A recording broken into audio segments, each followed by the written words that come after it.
भारतबाट मजदुरी गरेर आउँदै गरेका नेपालीहरूमाथि भारतीय एसएसबीले मचायो लुटपाट, ठूलो रकम लुट्नुको साथै शारीरिक र मानसिक यातना दिएको गुनासो। ताइवान कसरी घेर्ने भन्ने बारेमा ताइवान नजिकै चिनिया सेनाले भयङ्कर युद्ध अभ्यास गर्दै ताइवान छिट्टै कब्जा गर्ने राष्ट्रपति शीको प्रतिबद्धता। केही समयभित्रै अमेरिकाको कुनै एक शहरमा चीनले आक्रमण गर्न लागेको अमेरिकी रक्षा विभाग पेन्टागनको रिपोर्ट। संसारभर मचियो नयाँ हलचल। चिनिया लगानी र चिनिया ठेकेदारले जिम्मा पाएका परियोजना समयमै सम्पन्न गर्न नेपालको चीनलाई आग्रह। बेजिङमा दुई देशका अधिकारी बीच भयो यस्तो सहमति। भारत र चीनले बनाएको सरकारको इज्जत नगर्ने मेयर बालेन शाहको घोषणा। शीर्ष भनौँदा नेताहरूलाई ठेगान नलगाएसम्म देश नबन्ने चेतावनी। र उत्तर कोरियाली प्रायद्वीपमा आणविक युद्ध गर्ने उत्तर कोरियाको चेतावनी। पानी मुनिबाट प्रहार गर्न मिल्ने यति खतरनाक आणविक हतियारको फेरि गर्यो सफल परीक्षण। नमस्कार, ग्रेटर नेपाल टिभीले तयार पारेको अन्तर्राष्ट्रिय न्युजहरूको सङ्गालो ग्रेटर न्युजबाट यहाँलाई हार्दिक स्वागत छ। अब ग्रेटर न्युज विस्तारमा। भारतबाट मजदुरी गरेर नेपाल आउँदै गरेका नेपाली भारतीय सीमा सुरक्षा बल एसएसबीबाट लुटिएका छन्। नेपाल र भारतको सीमा बनबासा गड्डा चौकीमा नेपाली मजदुर भारतीय सुरक्षा बलबाट लुटिएका हुन्। उत्तराखण्डको नैनीतालबाट मजदुरी गरेर घर आउँदै गरेका कालीकोट राजकोट घर भएका 7 जना नागरिक सीमा क्षेत्रमा सुरक्षाकर्मीबाटै लुटिएको परिवारका सदस्यले बताएका छन्। भारतीय सुरक्षा बलले भारतबाट मजदुरी गरेर ल्याएको नगद 2 लाख लुटेको उनीहरूको दाबी रहेको छ। राजकोट नगरपालिका वडा नम्बर 7 का एलिन टमाटाको साथमा रहेको 2 लाख नगद एसएसबीले जफत गरेको छ। राजकोट नगरपालिका वडा नम्बर 8 का मनबिरे लुवार, लक्ष्मी बराल, भीमप्रसाद बराल, एलिन टमाटा लगायत 7 जना मजदुरको एकमुष्ट रकम 2 लाख एलिनसँग रहेको थियो। एलिनलाई खानतलासी गर्दा 2 लाख भेटिएपछि एसएसबीले चोरेको रकम भन्दै जफत गरेको र एलिनलाई लामो समयसम्म यातना दिएको बताइएको छ। राजकोट 8 का वासुदेव बरालका अनुसार उनीहरू एसएसबीको नियन्त्रणमा रहेको र 2 लाख रकम अझै फिर्ता नदिएको आफूले जानकारी पाएको बताउनुभयो। भारतीय सुरक्षा बलबाटै लुटिएपछि नेपालीले आफूले काम गरेका ठेकेदारलाई सम्पर्क गरेका थिए। नैनीतालबाट ठेकेदार आएर उनीहरू कुनै लुटेरा नभएको र आफ्ना कामदार भएको भनेर एसएसबीलाई जानकारी दिएपछि रुपैयाँ फिर्ता दिने सहमति भए पनि अझै रुपैयाँ फिर्ता नपाएर महेन्द्रनगरमै बस्नु परेको बताएका छन्।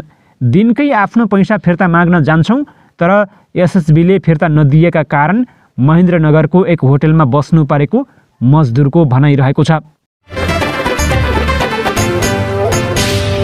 चीनको सेनाले 3 दिने सैन्य अभ्यासको क्रममा ताइवानलाई घेरा हाल्ने अभ्यास सुरु गरेको छ। ताइवानी राष्ट्रपति साई इङ वेनको अमेरिका भ्रमण र उच्च स्तरीय भेटवार्ताको विरोध स्वरूप चीनले ताइवान टापु घेरा हाल्ने सैन्य अभ्यास गरेको बीबीसीले जनाएको छ। चीनले ताइवानका राष्ट्रपतिको अमेरिका भ्रमणको परिणाम राम्रो नहुने चेतावनी पनि दिएको छ। ताइवानको रक्षा मन्त्रालयले 42 वटा चिनिया सैन्य विमान र 8 वटा लडाकु पानी जहाजले चीन र ताइवान छुट्याउने मध्यरेखा पार गरेको जनाएको छ। चीनले ताइवानलाई आफ्नै प्रान्त मान्दै आएको छ भने ताइवानले आफूलाई एक स्वतन्त्र देश भएको दाबी गर्दै आएको छ।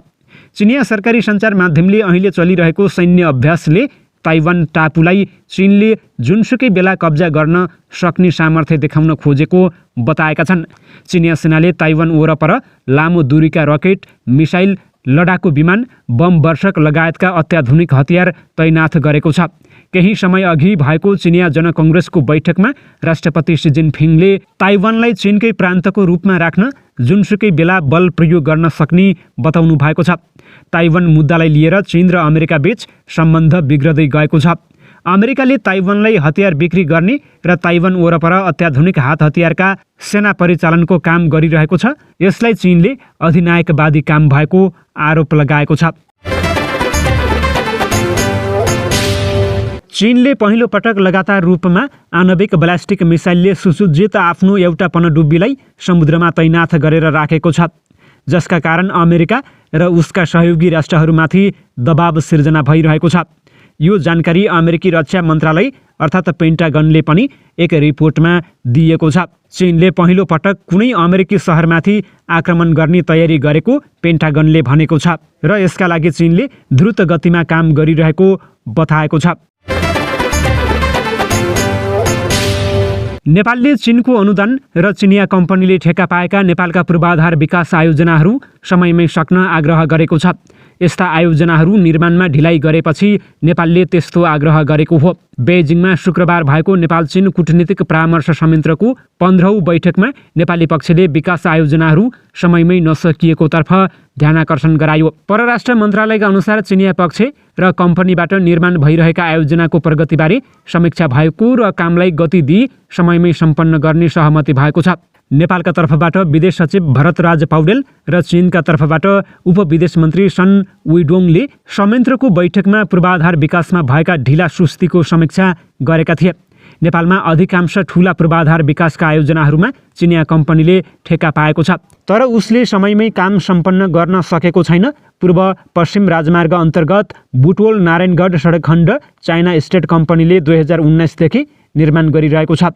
निर्माण अवधि सकिसक्दा पनि 25% काम पनि पुरा भएको छैन।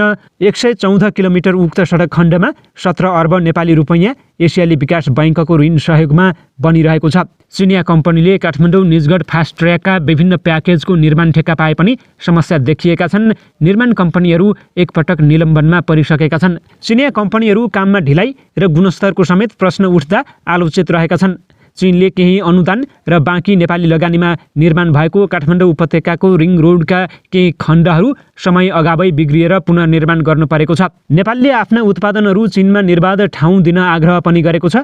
विशेष गरी चिया, कफी, कृषि उत्पादन, जडीबुटी, राङ्गाको पकाएको मासुलाई निर्बाध चिनिया बजारमा ठाउँ दिएर व्यापार घाटा कम गर्ने परिस्थिति निर्माणको विषय नेपाली पक्षले उठाएको बेजिङ स्थित नेपाली दूतावासले विज्ञप्तिमा उल्लेख गरेको छ।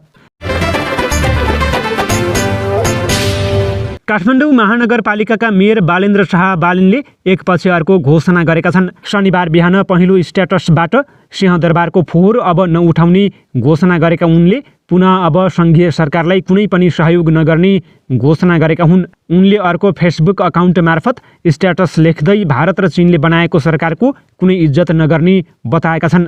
त्यस्तै उनले नेपाल स्वाधीन कहिले हुने, आफ्नो अस्तित्व कहिले बनाउने लाज लाग्दैन भन्दै खुल्लमखुल्ला प्रश्न गरेका छन्। उनले भनेका छन्, इन्डिया र चीनले बनाएको सरकारको कुनै इज्जत गर्दैन म। नेपाल कहिले स्वाधीन हुने, आफ्नो अस्तित्व कहिले बनाउने लाज लाग्दैन। उनले यसअघि भनेका थिए, आजबाट सिंहदरबारको फोहोर उठ्दैन, साँच्चैकै देश सफा गर्नु परे त्यहाँका नेताहरूलाई सिसडोलमा डम्प गर्नुपर्ने हुन्छ। प्रमुख शाहको यो घोषणालाई गृह मन्त्रालयले सुकुम्बासी बस्ती हटाउन असहयोग गरेको विषयसँग जोडिएको अनुमान गर्न सकिन्छ। किनकि शुक्रबार गैरी गाउँ स्थित बागमती किनारको सुकुम्बासी बस्तीमा डोजर चलाउन खोज्दा केन्द्र सरकारबाट महानगरलाई असहयोग भएको थियो। यसैको बदला स्वरूप उनले यस खालका अभिव्यक्ति दिएको हुन सक्ने अनुमान गरिएको छ। उत्तर कोरियाले पानी मुनि काम गर्ने आणविक ड्रोनको सफलतापूर्वक परीक्षण गरेको छ। उत्तर कोरियाली समाचार एजेन्सी कोरियन सेन्ट्रल न्युज एजेन्सीका अनुसार ड्रोन अप्रिल 4 र 7 को बीचमा परीक्षण गरिएको थियो। हाइल 2 नामको ड्रोनको परीक्षण अमेरिका र दक्षिण कोरियाले गरेको संयुक्त सैन्य अभ्यासको जवाफमा भएको अन्तर्राष्ट्रिय मिडियाले उल्लेख गरेका छन्। यस्तै उत्तर कोरियाले अमेरिका र दक्षिण कोरियामाथि गम्भीर आरोप लगाएको छ। उत्तर कोरियाले दुई देशले संयुक्त सैन्य अभ्यास गरेर आफूलाई उक्साउने प्रयास गरिरहेको बताएको छ। स्थानीय मिडियाका अनुसार यो कार्यले तनावलाई आणविक युद्धको छेउमा पुर्याउन सक्ने चेतावनी दिएको छ। विरोधमा उत्तर कोरियाले आक्रामक कारबाहीका साथ जवाफ दिने बाचा गरेको छ। अमेरिका र दक्षिण कोरिया बीचको सैन्य अभ्यासले उत्तर कोरियाको समस्या थपिएको छ। सुरक्षा विश्लेषक जो ह्योनले अमेरिका र दक्षिण कोरिया बीचको युद्ध अभ्यासलाई उल्लेख गर्दै यसले कोरियाली प्रायद्वीपलाई ठूलो प्रकोपतर्फ लैजान लागेको बताएका छन्। यदि हेर्ने हो भने कोरियाली प्रायद्वीप एकतर्फबाट आणविक युद्धको छेउमा ल्याइएको छ। उनीहरूले अमेरिकाले उत्तर कोरियाको आधिकारिक नाम डेमोक्रेटिक जनवादी गणतन्त्र कोरियाको संक्षिप्त नाम प्रयोग गरिरहेको आरोप पनि लगाएका छन्। यसका साथै उनले यस्तो अवस्थामा अब अन्तर्राष्ट्रिय समुदायको एकताले कोरियाली प्रायद्वीपमा मडिरहेको आणविक युद्धको कालो बादल छिट्टै हट्ने अपेक्षा गरिएको बताएका छन्। अमेरिका र दक्षिण कोरियाली सेनाले मार्चदेखि नै वार्षिक वसन्तकालीन अभ्यासको एक श्रृङ्खला आयोजना गर्दै आएका छन्। यसमा अमेरिकी विमान वाहकहरू B-1B र B-52 बम वर्षकहरू पनि समावेश रहेका छन्। अमेरिका र दक्षिण कोरिया बीचको यो सैन्य अभ्यासको उत्तर कोरियाले कडा विरोध गरेको छ।